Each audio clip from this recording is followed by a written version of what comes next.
আজকে কাজে গিয়ে বড় একটা মোচা ছিঁড়লাম। সো হ্যালো গাইজ, আমি অর্পিতা। আমার নতুন আরেকটি ভিডিওতে তোমাদের অনেক অনেক স্বাগত। এই মোচাটা আমি কাজে গিয়ে ছিঁড়েছিলাম। আমি ছিঁড়িনি, মানে আমাকে ছিঁড়ে দিয়েছিল। এই কাজের ডিউটি থেকে ফেরার পথে এই কলা বাগানটা দেখতে পাই এবং সেখানেই মোচাটা ছিল। আর এই মোচাটা যে ছিঁড়ে দিয়েছে সেই এই বাগানেরই মালিক, আমাদের সাথে যে দাদাটা কাজ করে তারই চেনা জানা। তো আমাকে বলেছিল মোচা নিবি, আর মোচা খেয়ে না ভালোবাসে, আমি এক কথাতে রাজি হয়ে গেছিলাম। এই কাকুটাই আমাকে মোচাটা ছিঁড়ে দিয়েছে এবং ছিঁড়ে কিন্তু আমার হাতে দেয়নি, কারণ তো কস ছিল। তো আমাকে বললো তুমি আমার সাথে এসো, আমি মোচাটা সুন্দর করে তোমাকে প্যাক করে দিচ্ছি। তো সেই মতো আমিও যাচ্ছিলাম, আর উনি ভালো মতো ধুয়ে পলিথিনে জড়িয়ে আমাকে মোচাটা দিয়েছিল। আর তার পাশেই ছিল হচ্ছে এই পাট পাতার জমি। আর পাট শাক দেখলেই আমি তার জমিতে নামতেই হবে।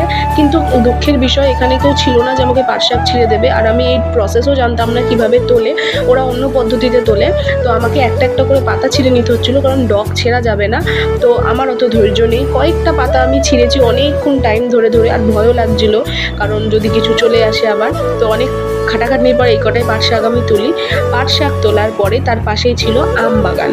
আর আম বাগানে ঠিক আমার হাইটেই আমগুলো ঝুলছিল, যেটা দেখে আমি লোভ সামলাতে পারিনি।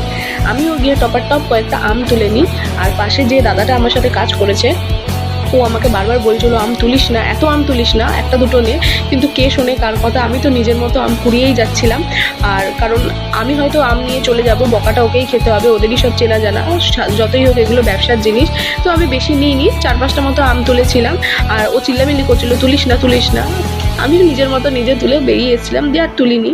দিয়ে যাই হোক বাড়ি চলে আসলাম, বাড়ির পথেই রওনা হলাম। এই আবার দিন শেষে নিজের বাড়িটাই সব থেকে প্রিয় জায়গা। আবার ফিরে আসলাম নিজের উদ্দেশ্যে। তো আজকের মতো এখানেই সমাপ্ত। তোমরা সবাই ভালো থেকো, সুস্থ থেকো।